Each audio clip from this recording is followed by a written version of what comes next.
थोडं जोरात. नमस्कार सर, माझे पूर्ण नाव लिनिशा रवींद्र बिसेन आहे. माझ्या प्रयोगाचे नाव जैव विघटनशील कुंड्या.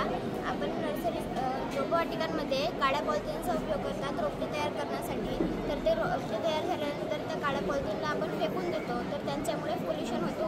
पोल्युशन झालं की पर्यावरण दूषित होतं. पर्यावरणाला हानी पोहोचू नये म्हणून मी हे प्रयोग तयार केलेला आहे. यांच्यापासून पर्यावरणाला हानी पोहोचत नाही आणि आपले रोपटे तयार झाले की रोपट्यांसोबतच यांना जमिनीत काढावे लागते आणि जमिनीत काढल्यानंतर यांचं विघटन होतं. विघटन झाल्यानंतर सेंद्रिय खत तयार होतं. सेंद्रिय खत तयार झालं की झाडं आपल्या रोपट्यांना पण पोषक तत्त्वे मिळतील आणि लवकर त्यांची वाढ होईल आणि जी जमीन नापीक असली तर ती पण सुपीक बनेल. आणि समजा जे बचत गट असतात महिलांचे, ते बचत गटांचे महिलांना पण खूप चांगलं उद्योग मिळू शकतो यांच्यापासून. कसं सुचलं आहे? मी जेव्हा रोपवाटिकांमध्ये गेलो होतो तेव्हा काळ्या पॉलिथिनचा खूप उपयोग करत होते आणि जे रोपटे तयार झाले की रोपट्यांना जमिनीत काढल्यानंतर त्या काळ्या पॉलिथिनला फेकून देत होते किंवा जाळत होते. तर त्यांच्यामुळे वायू जल प्रदूषण होत होता आणि प्रदूषण झालं की पर्यावरणाला हानी पोहोचते. आणि आता पॉलिथिनच्या प्रदूषणामुळे कॅन्सरचा हा रोग खूप वाढत आहे आणि त्यामुळे मी हे बनवले. मला असं वाटलं की आपण यांच्याऐवजी काळ्या पॉलिथिनच्या ऐवजी काही आपण दुसरं पण वापरू शकतो. तर याच्यावर मी म्हणजे आमच्या घरी धान खूप पिकतो, तर धान पिकल्यामुळे मला असं वाटलं की तणसाचं आपण करू शकतो आणि तणसाचं विघटन पण लवकर होते. त्यामुळे मी हे बनवले आणि बनवून बघितलं तर त्यांचं सक्सेस पण झालं आणि यांच्यातून फक्त आमची जी वॉटर होल्डिंग कॅपॅसिटी होती ती कमी होती, तर आम्ही तिथून ते पण करून बघितलं तर आमची आता वॉटर होल्डिंग कॅपॅसिटी पण आता वाढलेली आहे. आणि याला जे आकार दिलेले आहे ते कशात दिले तुम्ही? जे आपल्या घरी कुंडी वगैरे असते त्या कुंडीवर थापलं तर आकार होते. पहिले 4 ग्लास उकळलेला पाणी घ्यायचा, त्याच्यामध्ये 1 ग्लास विनेगर टाकायचा, तो मिश्रण बनवायचा. 1 कप कॉर्नफ्लोअर टाकायचा आणि तो पण मिश्रण बनवायचा आणि 50 ml विनेगर टाकायचा, तो पण त्याच्यामध्ये मिक्स करायचा. आणि त्याच्यानंतर आपले जे साहित्य असते जसं की धानाचं कुटार, नारळाचा गुज, कापलेली तणस किंवा शेंगदाण्याचा टरफल यांच्या आपण त्यांना मिश्रण बनवायचं आणि आपल्या घरी जे आपल्या जसं आकार हवे असते तसे आपण त्याला बनवू शकतो. जसे आपल्या घरी गोल आकाराची कुंडी असेल तर आपण त्याच्यावर पण थापू शकतो. मॅडम या ना तुम्ही.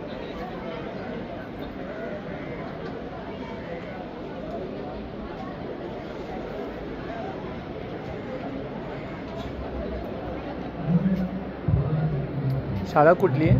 भंडारा. शाळेचं नाव? नाशिकराव विद्यालय सातलवाडा.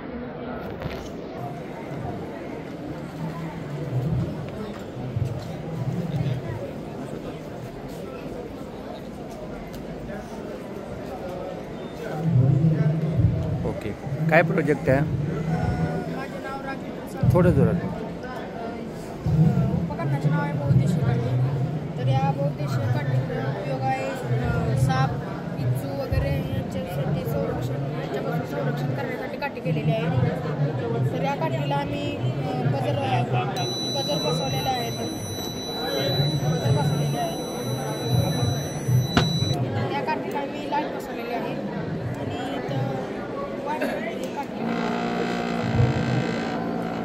आणि काठी दिव्यांग वयस्कर लोकांना उपयुक्त आहे. ही काठी आपण रानात नेऊ शकतो. कुठली शाळा आहे? शाळेचं नाव? अण्णाजी गोविंदराव पवार सावकार विद्यालय. या काठीपासून रानात जाताना आपण साप इच्छू काय असेल तर तो 4 फुटापासून लांब जाऊ शकतो, जेणेकरून वयस्कर माणसांना आणि यासारख्या अपंग व्यक्तीला जाऊ शकत नाही. यासाठी आपण व्हायब्रेशन मोटर बसवलेली आहे आणि लाईट बसवलेली आहे. अशी उभी का? लाईट बसवलेली आहे की आपण रात्री रानात जाताना आपण लाईट लावून जाऊ शकतो आणि ती बजर बसवलेली आहे की आपण पाखरे सगळी लांब जाऊ शकतो आपल्या रानात.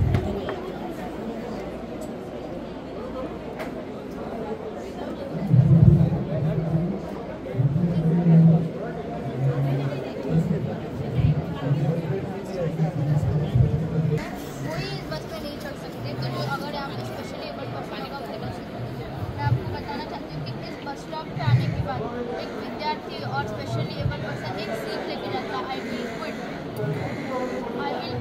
वो एक सीख लेके जाता है। Good morning. Good morning, sir. So, natural calamities are sudden and cannot be predicted. One of the natural calamities is earthquake. So, during earthquake, there is a loss of life on a large scale. So, in this project, here is a buzzer. So, it can detect the Earth's vibration. So, now I am on the vibrator and the buzzer. You can touch and see how the Earth's surface is vibrating. The buzzer is telling us that the Earth's surface is vibrating and earthquakes are going to come, so that we can go away from that place and save everyone's life. Thank you. बरोबर. नमस्कार sir, मी संतोष बोबडे. मी आता 7वी शिकत आहोत. 51व्या राज्यस्तरीय विज्ञान प्रदर्शनीमध्ये मुख्य विषय समाजशास्त्र विज्ञान आणि तंत्रज्ञान. त्यात उपविषय जीवन या उपविषयांतर्गत मी प्लॅस्टिक बॉटलचा पुनर्वापर ही प्रतिकृती तयार केली. या प्रतिकृतीला लागणारे साहित्य वॉशर, नटबोल्ट, प्लायवूड, बॉटल इत्यादीचा वापर केलेला आहे. ज्या प्लॅस्टिक वस्तू आपण दैनंदिन जीवनात वापरतो त्यांचं अपघटन होण्यास 7 ते 8 वर्षांचा कालावधी लागतो. तर यावर लवकर प्लॅस्टिक वस्तू प्रतिबंधक न लावल्यास इकडे तिकडे प्लॅस्टिक वस्तूंचा ढीग आपल्याला दिसतो. त्यामुळे ऊर्जा प्रदूषण मोठ्या प्रमाणात होते. सरकारने 75 मायक्रॉनपेक्षा कमी पातळ प्लॅस्टिक 1 जुलै 2022 पासून प्रतिबंधक लावले. प्रत्येक घरच्या कचऱ्यात प्लॅस्टिक निघते आणि सर्वात जास्त म्हटले तर प्लॅस्टिकच्या बॉटल्स निघतात. म्हणून मी या प्रतिकृतीत प्लॅस्टिकच्या बॉटलपासून दोन तयार करून त्याचा पुनर्वापर करतो. जसे की पाट, खुर्ची, किचन, झाडू इत्यादी वस्तू तयार केल्या आहेत आणि ह्या भरपूर वर्षे टिकतात. या प्रतिकृतीचे फायदे भविष्यातील ही गरज आहे. कोणते प्रदूषण होत नाही, पर्यावरणाचे संतुलन राखले जाते, टाकाऊपासून टिकाऊ वस्तू तयार होते, लघुउद्योग सुरू करून रोजगार निर्मिती करतात. ही बघा सर बॉटल, ही आपल्याला कुठे रस्त्यावर पडलेली दिसेल. मी त्या जमा करून केचीने कापून बघितल्या, तर कुठे छोटी कुठे मोठी येत होती. तेव्हा आम्ही टीचर आणि आम्ही चर्चा केली आणि ही प्रतिकृती तयार केली. त्या प्रतिकृतीद्वारे दोरी तयार करून त्याचा पुनर्वापर करीत आहोत. आयडिया कशी आली तुझ्या डोक्यात हे? प्लॅस्टिकच्या बॉटल माझ्या घरी खूप पडून होते. मी केचीने कापून बघितलं, तर कुठे मोठी कुठे छोटी येत होती. मग टीचर आणि आम्ही चर्चा केली आणि ही प्रतिकृती तयार केली.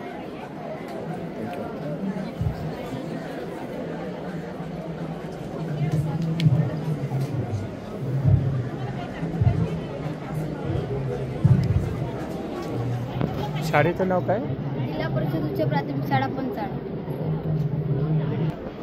गुड मॉर्निंग सर, मेरा नाम रितु यादव और ये मेरे सहयोगी आशिफ खान. हम दोनों ही हमारे प्रोजेक्ट के साथ उपस्थित हैं जिसका नाम ड्रीम बस और ड्रीम ऐप.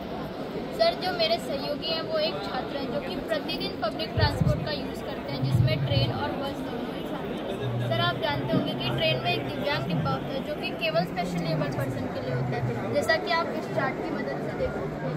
ये जो फोटो है ये पीक आवर ट्रैवलिंग के समय का नहीं है.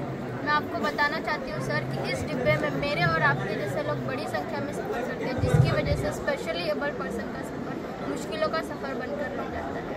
अब सर, जो मेरे सहयोगी हैं ये पहले कलवा में रहते थे और हमारा जो स्कूल है वो भांडुप में है, तो वहाँ से इनको बोर्डिंग और अनबोर्डिंग करने के लिए ट्रेन से करना पड़ता था, जिसकी वजह से इनको बहुत परेशानी होती थी. नेक्स्ट, अब ये आ गए भांडुप में शिफ्ट हो गए तो इन्हें बस से ट्रैवलिंग करनी पड़ रही है, उसमें भी इनको बहुत तकलीफ होती है. जैसा कि आप देख सकते हैं ये एक नॉर्मल बस स्टॉप है. यहाँ पे कितनी भीड़ है.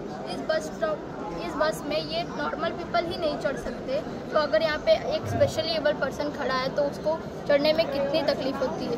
मैं आपको बताना चाहती हूँ कि इस बस स्टॉप पे आने के बाद एक विद्यार्थी और जो स्पेशली एबल पर्सन होता है वो एक सीख लेके जाता है, आई विल क्विट, वो एक सीख लेके जाता है. इस बस में आप जानते होंगे कि 2 सीट होती है जो स्पेशली एबल पर्सन के लिए होती है. जैसे कि आप देख सकते हैं इस सीट पर टोटली फिट पर्सन बैठा हुआ है, और जिसकी वजह से इनके स्पेशली एबल पर्सन का सफ़र मुश्किलों का सफ़र बनकर रह जाता है.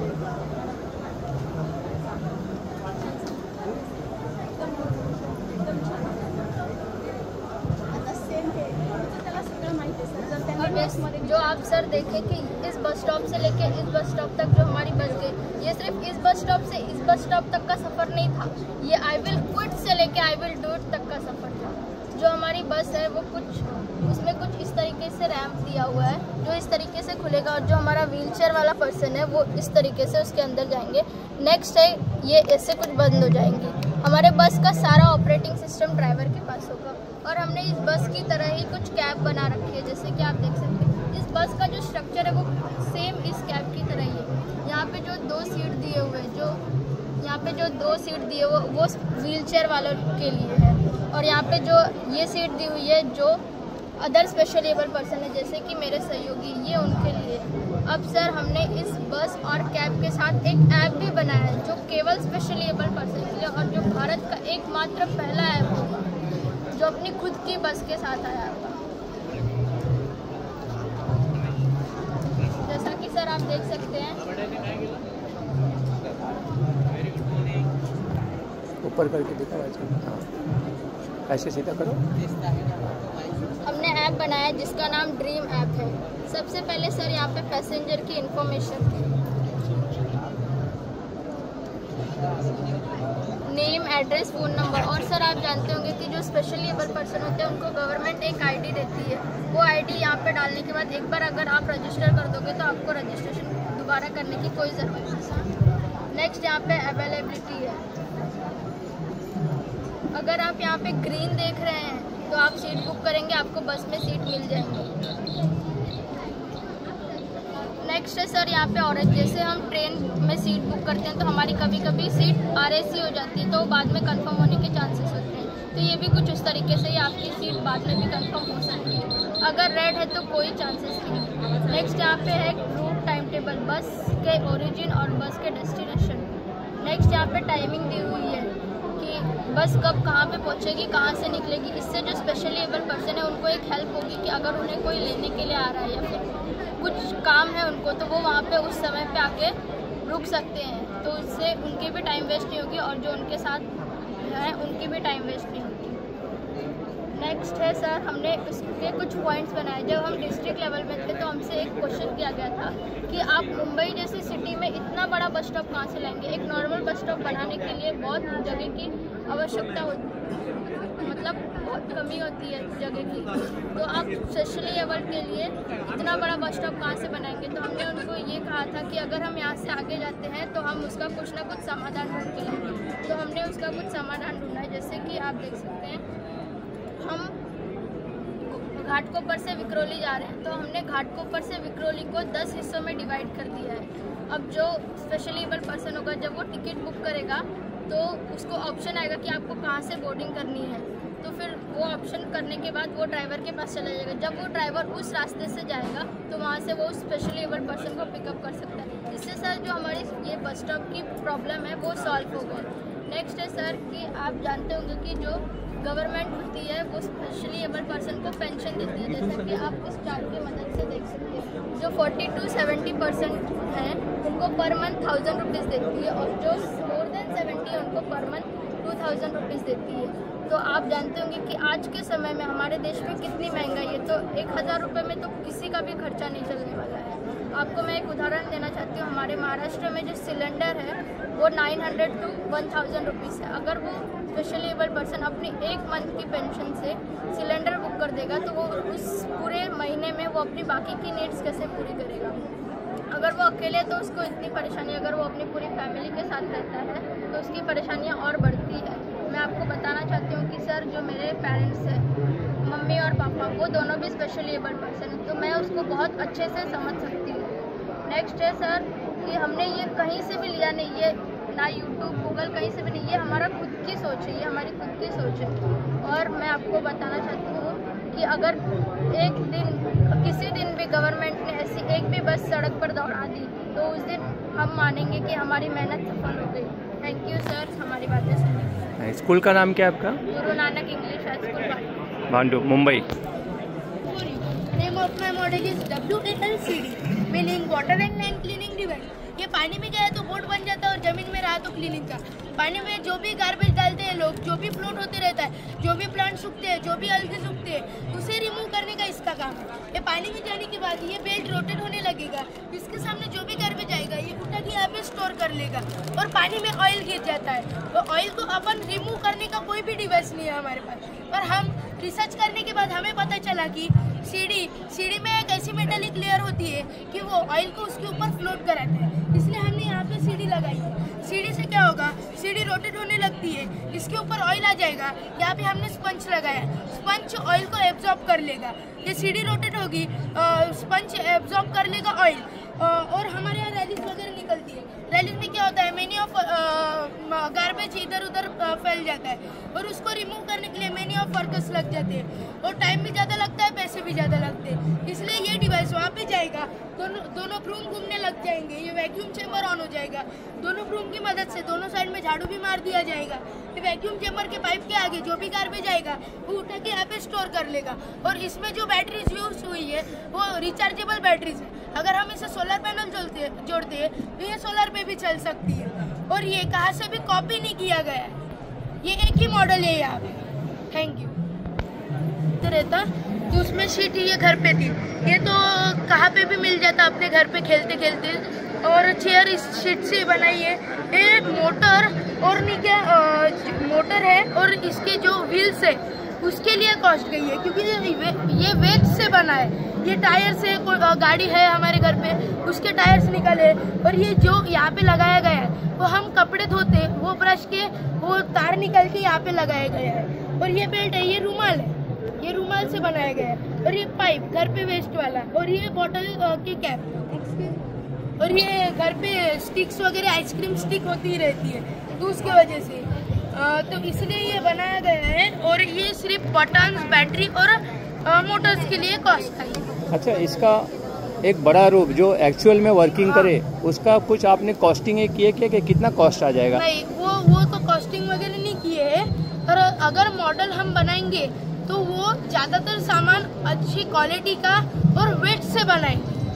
बड़ा मॉडल रहेगा, जो भी खराब शिप होती है जो खींच सकते हैं, जो भी पानी में का ऑयल रहता है। और हमारे यहाँ रैलीज वगैरह निकलती है। रैलीज में क्या होता है, बहुत सारा गार्बेज हवा फैल जाता है और उसे क्लीन करने के लिए मेनी ऑफ वर्कर्स लगते हैं, टाइम भी ज़्यादा लगता है, पैसे भी ज़्यादा लगते हैं। इसलिए ये डिवाइस वहाँ पे जाएगा, दोनों घूमने लगेंगे, वैक्यूम चेम्बर ऑन हो जाएगा। इसके सामने जो भी गार्बेज आएगा दोनों साइड से झाड़ू मार दिया जाएगा, ये वैक्यूम चेम्बर ऑन हो जाएगा। पाइप के आगे जो भी गार्बेज आएगा वो वैक्यूम चेम्बर की मदद से खींच के यहाँ पे स्टोर हो जाएगा। और ये डिवाइस में जो भी बैटरीज यूज हुई है वो रिचार्जेबल बैटरीज है। अगर हम इसे सोलर जोड़ते हैं तो ये सोलर पे भी चल सकती है। और ये वेट से मॉडल बेस्ट बना है। और ये इतकं हे युजफुल आहे, हे झिरो कॉस्टचं मायक्रोस्कोप आहे। याला बनवायला आम्हाला एकही रुपयाचा खर्च लागलेला नाही आणि त्याचबरोबर हे हाताळायला अगदी सोपे. जे आपलं कंपाऊंड मायक्रोस्कोप असतं ते यूज करताना काय असतं की त्याला बहुत सारे पार्ट असतात. हे मायक्रोस्कोप आहे, ठीक आहे, कंपाऊंड मायक्रोस्कोप. याचे किती पार्ट्स आहेत? हे पार्ट्स जेव्हा आपण एखाद्या विद्यार्थ्याला बघतो तेव्हा तो घाबरल्यासारखा फील करतो की हे वापरायचं तरी कसं, सुरुवात तरी कुठून करायची. पण हे मायक्रोस्कोप बघताच त्याला समजून येतं की नाही, या लेन्सवर आपल्याला बघता येतं. आणि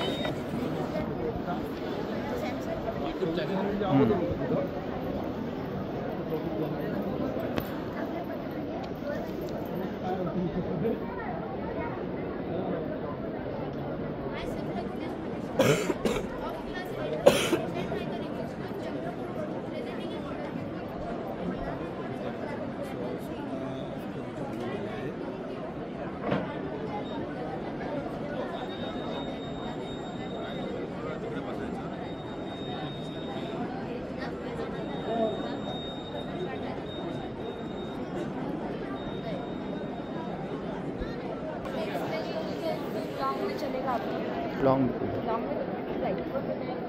अपना नाम. Good morning, my name is Parineeta Nakade. I am from Gondia Saraswati विद्यालय अर्जुनी मोर. सो सर, तुम्हाला माइन म्हणजे काय माहितीच असेल, राईट? आता मायनिंग ही प्रोसेस करताना काय होतं, ती जी लँड असते ती डिग्रेडेड होऊन जाते, कंटॅमिनेटेड होऊन जाते, तिचा काही उपयोगच नसतो. कम्प्लिटली मायनिंग झाल्यावर काय असतं, तिचा काही यूजच नसतं. आपण तिथे कन्स्ट्रक्शन करू शकत नाही, इंडस्ट्रीयल वर्क करू शकत नाही. का? कारण मायनिंग ही प्रोसेस केल्यामुळे ती जी लँड असते ही पोरस झालेली असते, कंटॅमिनेटेड झालेली असते. मग आता हा हजारो हेक्टर लँडचा उपयोग कसा करायचा? कारण भारताची लोकसंख्या वाढतच आहे आणि जर आपण अशी लाखो हेक्टर, हजारो हेक्टर लँड वेस्टेज ठेवली तर ते आपल्या मुळीच फायद्याची नाही आहे. त्यामुळे या लँडचा उपयोग करण्यासाठी आणि शेतीला एक नवीन औद्योगिक वळण देण्यासाठी मी माझा प्रोजेक्ट घेऊन आली आहे. आता माझ्या प्रोजेक्टचं नाव आहे agro mining the future of agriculture. आता मी माझ्या प्रोजेक्टमध्ये काय करते आहे, फार्मिंग करते आहे. आता नॉर्मली आपल्याला कशाची फार्मिंग माहिती आहे, तर नॉर्मली आपल्याला फ्लावर्सची, फ्रूट्सची किंवा फूड क्रॉप्सची फार्मिंग माहिती आहे, पण तुम्हाला मेटल्सची फार्मिंग माहिती आहे नाही, कारण मेटल्सची फार्मिंग अजूनपर्यंत आलीच नाही आहे. मी आज इथे मेटल्सचीच फार्मिंग करणार आहे. आता ही जी डिग्रेडेड लँड आहे, इथे काय होतं, मायनिंगची प्रोसेस करताना हेवी मेटल्स म्हणजे ओअर्स जे असतात ते वेस्ट जातात. या डिग्रेडेड लँडमध्ये हेवी मेटल्स प्रेझेंट आहेत. त्या डिग्रेडेड लँडवर मी नॉर्मल प्लांट्स नसणार आहेत, हे हायपर ॲक्युम्युलेटेड प्लांट्स असतील, त्या प्लांटचं प्लॅनिटेशन करेल. आता या डिग्रेडेड लँडमध्ये जे हेवी मेटल्स प्रेझेंट आहेत ते हे हायपर ॲक्युम्युलेटेड प्लांट्स काय करतील, ॲब्झॉर्ब करतील आणि आपल्या एरियल ऑर्गन्समध्ये स्टोअर करतील. त्या प्लांट्सची पूर्णपणे ग्रोथ झाल्यानंतर मी त्यांना हार्वेस्ट करणार आणि मिळालेला जो बायोमास आहे, जसं त्यांच्या स्टेम किंवा लीव्स, ते मी यूज करणार. त्यांना मी कुठे घेऊन जाणार, तर सगळ्यात आधी मी त्यांना ड्राय करणार आणि त्यानंतर मी त्यांना घेऊन जाणार एनर्जी पॉवर प्लांटमध्ये. आता एनर्जी पॉवर प्लांटमध्ये काय होईल, त्या बायोमासला बर्न केलं जाईल. आता बर्न केल्यामुळे दोन गोष्टी मिळतील आपल्याला. फर्स्ट म्हणजे हीट एनर्जी आणि सेकंड म्हणजे ॲश. आता ती हीट एनर्जी वेस्ट न करता आपण एखाद्या लघु उद्योगामध्ये वापरू शकतो. आता जी आपल्याला ॲश मिळालेली आहे, ती ॲश म्हणजे काय असते, मेटल ऑक्साईड. ते मेटल ऑक्साईड आपण एक्स्ट्रॅक्शन प्लांटमध्ये घेऊन जाणार आणि एक्स्ट्रॅक्शन प्लांटमध्ये हे इलेक्ट्रोलायसिसची प्रोसेस होणार आणि ॲज अ प्रॉडक्ट आपल्याला प्युअर मेटल मिळेल. आता जनरली जेव्हा मायनिंग होतं तेव्हा काय होतं, खूप जास्त प्रमाणात पोल्युशन होतं. मायनिंग केल्यानंतर जी लँड असते ती वेस्टेज असते. सोबतच मायनिंग ही खूप खर्चिक प्रोसेस आहे आणि तिथे 10 म्हणजे जास्तीत जास्त 10 किंवा जास्त प्रोसेस केल्या जातात. पण आता या माझ्या प्रोसेसमुळे काय होतं, माझ्या प्रोजेक्टमुळे पोल्युशन मिनिमाइज होत आहे. इथे जे लॉस ऑफ बायोडायव्हर्सिटी झालं होतं ते सुद्धा मी इथे बायोडायव्हर्सिटी क्रिएट केली आहे. वेस्टेज लँडचा उपयोग केला आहे, डिग्रेडेड लँडला प्रोडक्टिव्ह लँडमध्ये कन्वर्ट केला आहे. सोबतच ॲग्रिकल्चरसाठी एक नवीन इंडस्ट्रियल कॉरिडॉर तयार केलेला आहे. थँक्यू. ते कमी मिनरल्स असले ना तरी ग्रो करतात आणि सोबतच यांची स्पेशालिटी अशी की ते हेवी मेटल्स ॲब्झॉर्ब करतात मातीमध्ये. त्यांचे एक्झाम्पल मी कॅडमियम, झिंक, कॉपर हे मेटल ॲब्झॉर्ब करतात.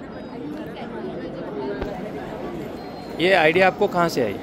ये आइडिया मुझे मेरे सिलेबस में एक चैप्टर था पोल्यूशन, वहाँ पे लिखा था कि माइनिंग की प्रोसेस से क्या होता है, पोल्यूशन होता है. तो बाद में उसे और जानकारी प्राप्त करने के लिए जब मैंने गूगल पर सर्च किया तब मुझे पता चला कि माइनिंग की प्रोसेस से बहुत ज़्यादा पोल्यूशन होता है एंड प्रॉब्लम्स होते हैं. उनको सोल्यूशन के लिए मैंने ये नया कंसेप्ट लाया. ओके. माझं मॉडेल आहे फेरीवाल्यासाठी बहुपयोगी शेती. भारतात जवळपास 10 दशलक्ष लोक रस्त्यावर विक्री करतात. तो आपलं उत्पादने रस्त्यावर विकतो, त्याला दूर वाराहून यामध्ये फिरावे लागतो. परिणामी संरक्षण करण्यासाठी ही बहुपयोगी शेती बनवली, जी त्याला ही अत्यंत महत्त्वाची आहे. तो फेरीवाला रस्त्याने जातो, मग त्याला गरमी होतो, तो फॅन लावू शकतो.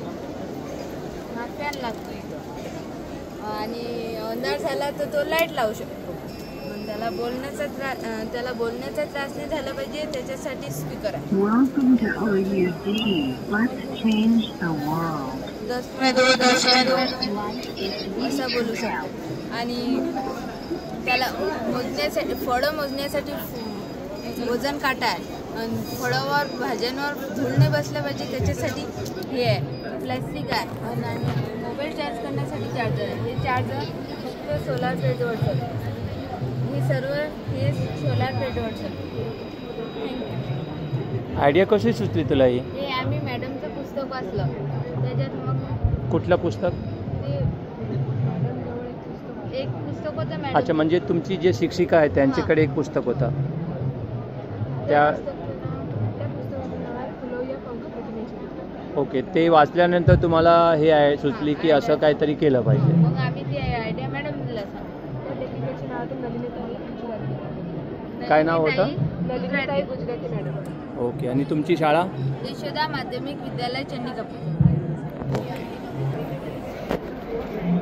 नमस्ते सर, माझे नाव प्रज्वल ज्ञानेश्वर बडोगे. मी आता 8वी शिकत आहे. माझ्या प्रयोगाचे नाव आहे बायोगॅस संयंत्र. या बायोगॅस संयंत्रामध्ये जनावरांचे शेण, पाला पाचोळा, ओला कचरा या सर्वांचे विनाक्षी जीवाणूमार्फत विघटन होते व त्यापासून मिथेन वायू तयार होतो. यालाच आपण बायोगॅस असे म्हणतो. आपण जर या इनलाईट वाटे जर शेण टाकले तर ते या टँकमध्ये येते. म्हणजे ते विनाक्षी जीवाणूमार्फत 10 दिवसानंतर गॅस तयार होतो. तो गॅस या गॅस पाईप वाटे या ट्यूबमध्ये कलेक्ट होतो. मग तो गॅस आपण या गॅस वालच्या साह्याने आपण त्याचा यूज करू शकतो. तो गॅस आपण घरातील स्वयंपाकासाठी, वीज निर्मितीसाठी सुद्धा आपण त्याचा वापर करू शकतो. याच्यात CH4 मिथेन मूळ घटक असतो. कल्पना कशी सुचली तुला? ही कल्पना मी आता यूट्यूबला व्हिडिओ बघितला, त्यापासून मला ही कल्पना सुचली. सर आजकल सिलेंडर बहुत महंगा हो गया और लेती भी तो कम से कम 1 महीना चलता है और इसको गरीब लोग बहुत मुश्किल मतलब बहुत मेहनत से लेते हैं सर. तो हमने आज ऐसा प्रोजेक्ट बनाया जिससे बहुत बड़े मात्रा में ईंधन की बचत, समय की बचत और पैसे की बचत होगी सर.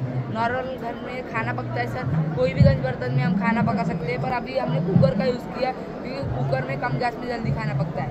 खाना पकता रहेगा. एक कॉपर का पाइप है सर, इधर से इसको हीट लगेगी, कॉपर का पाइप जल्दी गर्म होता है. इधर से नल चालू करेंगे तो पानी आएगा सर, पाइप गर्म तो पानी गर्म सर. और कम से कम नॉर्मल तरीके से खाना बनने में आधा पौन तास लगता है सर. तो 2-3 जन के नहाने के लिए पानी भी गर्म होगा, मतलब खाना भी पकेगा और पानी भी गर्म होगा उस गैस में. ईंधन की बचत और पैसे की भी बचत. आइडिया कहाँ से आया ये आपको? आइडिया है सर, घर में जो गैस अभी ज़्यादा चलती नहीं, महंगी हो गई, तो मैंने मतलब या कॉपर की जगह लोहे का भी पाइप पकड़ सकते हैं, पर हमने कॉपर का पकड़ा क्योंकि कॉपर जल्दी गर्म होता है, पर ये महंगा आता है सर. कितना खर्च आ गया इसको बनाने में प्रोजेक्ट आपका? खर्च तो नहीं आया सर, ये तो सर नॉर्मल घर में रहता है. कॉपर की जगह हम लोहे का भी पकड़ सकते हैं, लोहे का भी पाइप गर्म होता है, मतलब कुछ भी खर्च नहीं आया सर. यहाँ गैस तो रहती है नॉर्मल तरीके से घर में. Thank you. मेरा यूट्यूब चैनल है, मैं मुंबई से आया हूँ, मैं मुख्याध्यापक हूँ आदर्श विद्यालय में. तो ये शाम को आप देख सकते हैं. शकील सर की क्लास चाहिए तो लिख के रख लो. हाँ लिख लो, शकील सर की क्लास SHA, हाँ लिखो आराम से, SHAKIL, शकील सर की क्लास.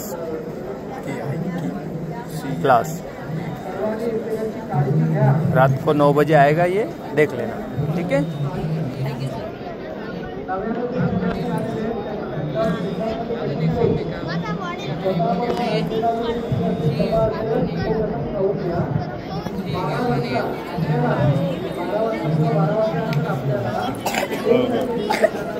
बरं.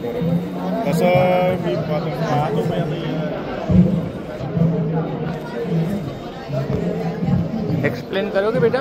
हाँ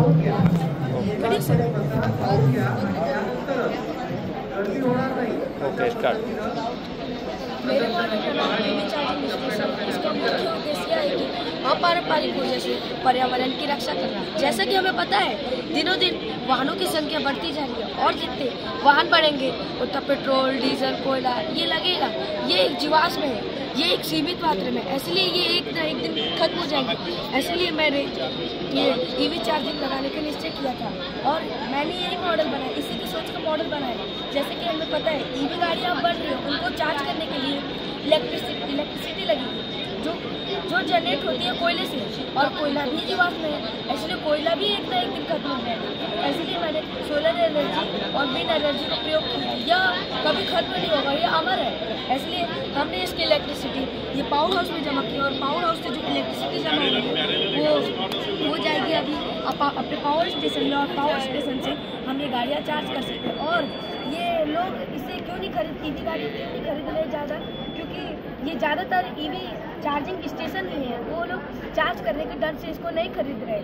और अगर हम ये EV गाड़ियाँ नहीं खरीदेंगे तो हमारा पोल्यूशन मुक्त नहीं हो पाएगा. अभी हम यही पेट्रोल वाली गाड़ी चलाए तो उससे कितना पोल्यूशन हो रहा है.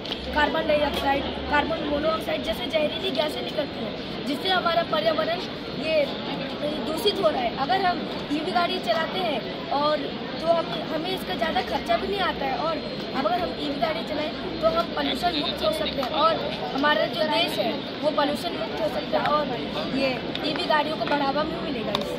धन्यवाद.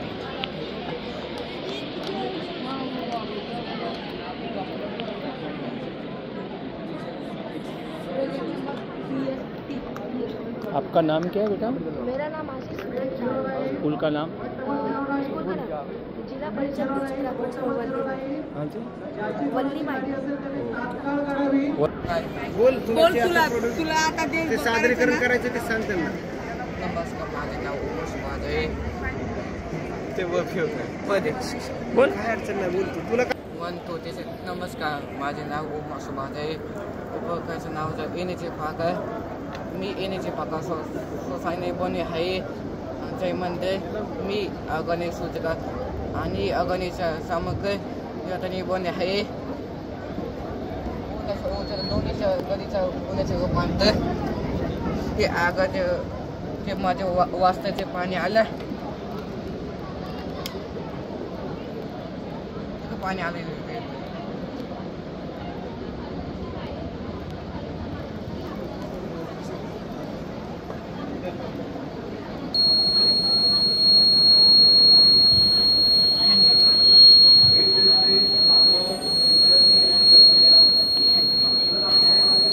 हे कसं सुचलं की हे बनवायला पाहिजे?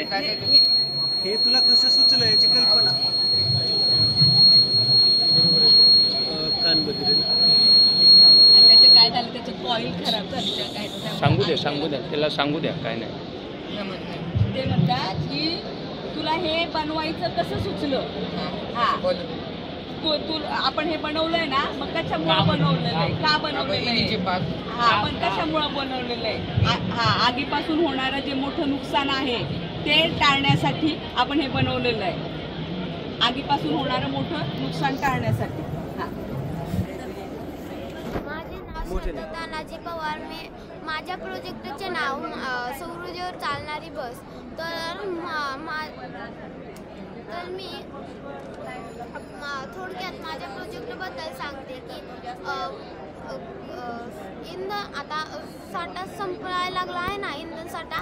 तर या गाडीची आपल्याला खूप गरज आहे, कारण की याच्यामुळे इंधन बचत होईल आणि प्रदूषण विरहित होईल आणि समाजासाठी याचा फायदा आहे की तुला कसं सुचलं की अशी गाडी बनवायची, अशी बस बनवायची? की माझी शाळा खूप लांब आहे ना, त्यामुळे मी माझे पप्पा गाडीवर ने-आण करतात. त्यामुळे मी जाताना माझा असा विचार आला की सर्व वस्तू सौर ऊर्जेवर चालतात, तर मग बस का चालणार नाही. यामुळे मला कल्पना सुचली. किती खर्च आला हे बसमध्ये तुला बनवायला? हे प्रोजेक्ट बनवायला किती खर्च आला? 1000 रुपये.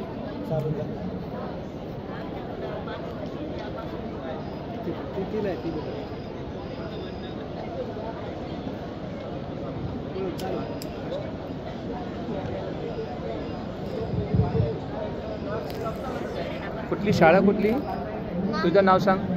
माझे नाव श्रद्धा तानाजी पवार. माझ्या शाळेचे नाव नामदेवराव जगताप माध्यमिक विद्यालय झरे,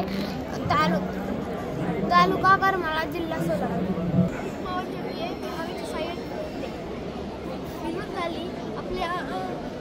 आपली पवनचक्की राहते ना, ही आपल्या हवेच्या साह्याने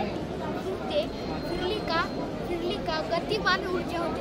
गतीत ऊर्जा ही शोषून घेते. गतीची ऊर्जाची त्याची ताकद राहते. तिच्याने विद्युत ऊर्जा तयार होते. तयार झाल्यानंतर हे आपलं पॉवर हाऊस आहे. पॉवर हाऊसच्या साह्याने हे ट्रान्सफॉर्मर आहे. ट्रान्सफॉर्मर हे आपल्या याच्यात ठेवतो. इथून हे तारी आपल्या विजेच्या तारीने आपल्या याच्यात जाऊ शकतं असे म्हणतात. हे आपली फॅक्टरी आहे. फॅक्टरी खूप आणि पवनचक्कीची वीज खूप महाग नसते. कमी पैशात जास्त वीज मिळते आणि डेनिल हॅलंडेने पहिल्यांदा वीज तयार केली. थँक्यू. काय नाव तुझं? सिद्धेश संतोष अंगेकर. शाळेचं नाव? जीप प्राथमिक शाळा राजमुंद्री. जिल्हा? अहमदनगर.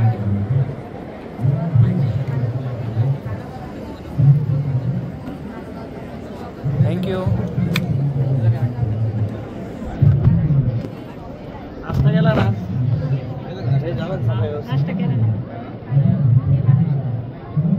आणि हे कशासाठी ठेवलंय तुम्ही? काय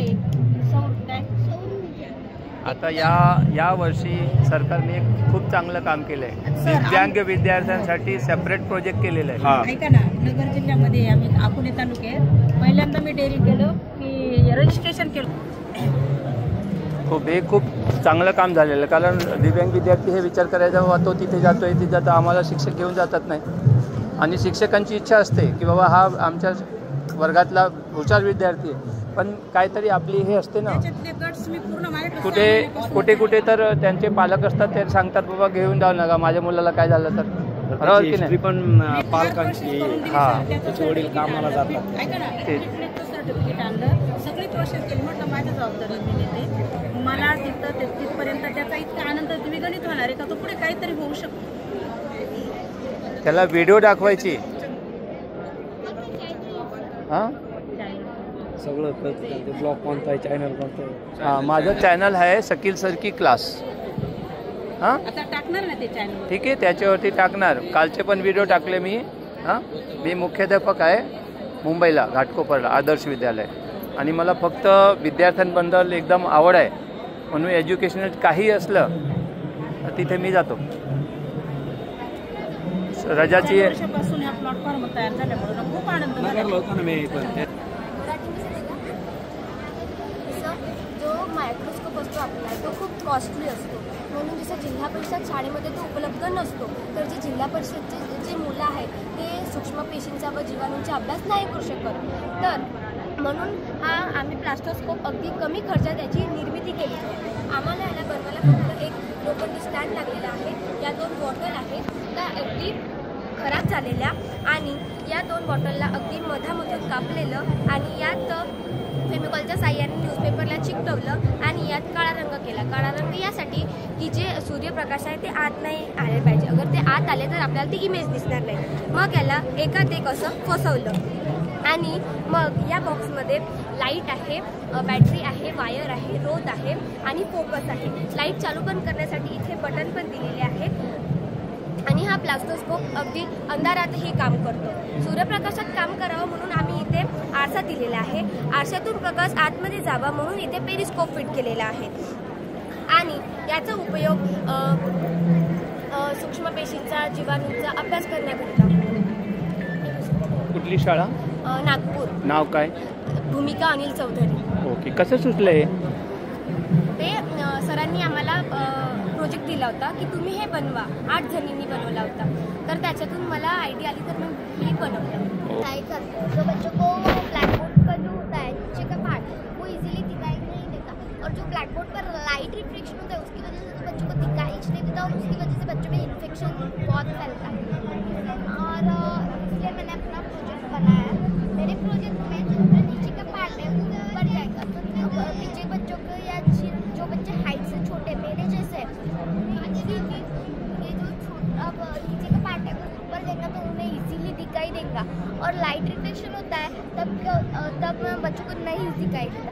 तो मैं बच्चों की साइड ऐसे टर्न करूँगी, और टर्न करेंगे तो बच्चों को इजीली दिखाई देगा, और उनका जो इन्फेक्शन होता है उनकी आँखों में वो भी कम होगा.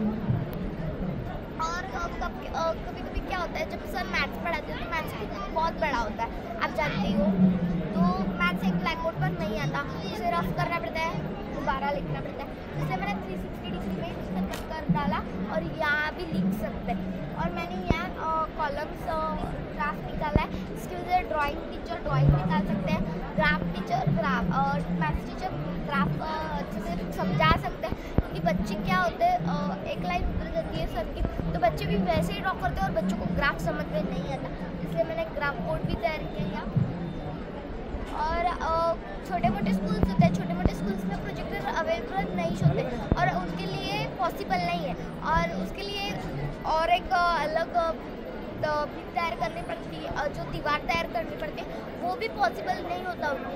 इसलिए मैंने यही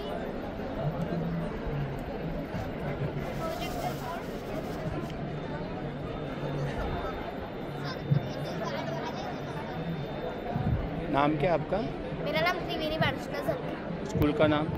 मेरे स्कूल का नाम श्री साई विद्यालय नीमखेड़ा. कहाँ पर है नीमखेड़ा? नागपुर. नागपुर.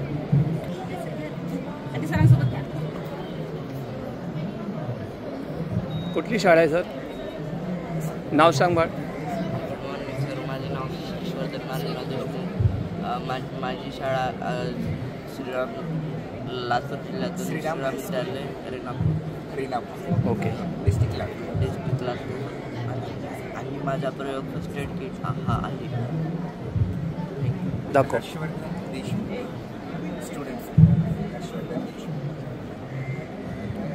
काय आणलं हे? विज्ञानाच्या काळात आता काही अपघात झाला, जाळपोळ झाली तर काही लोक विज्ञान म्हणजे की ते काही त्या रुग्णावर चुकीचे उपचार करतात म्हणून मी हा प्रयोग मांडलेला आहे. प्रयोग दाखवता येईल? प्रयोग दाखवता. हां दाखव. एखाद्या व्यक्ती जर अपघात झाला आणि त्याला जर हाताला जर मोडला असेल तर त्या व्यक्तीचा हात हलू द्यायचा नाही, हलू द्यायचा नाही आणि त्याला फळीने किंवा कपड्याने बांधायचे. आणि काही एखादा व्यक्ती जर बेशुद्ध असेल बेशुद्ध असेल तर त्याला CPR दिला जातो. 30 वेळा CPR दिल्यावर 2 वेळा कृत्रिम श्वास द्यावा, जेणेकरून रक्त अभिसरण चालू होईल. आणि अतिसार जर असेल एखाद्या व्यक्तीत जर त्याला लिंबू साखर पाणी किंवा ORSचा देखील उपयोग केला जातो. धन्यवाद.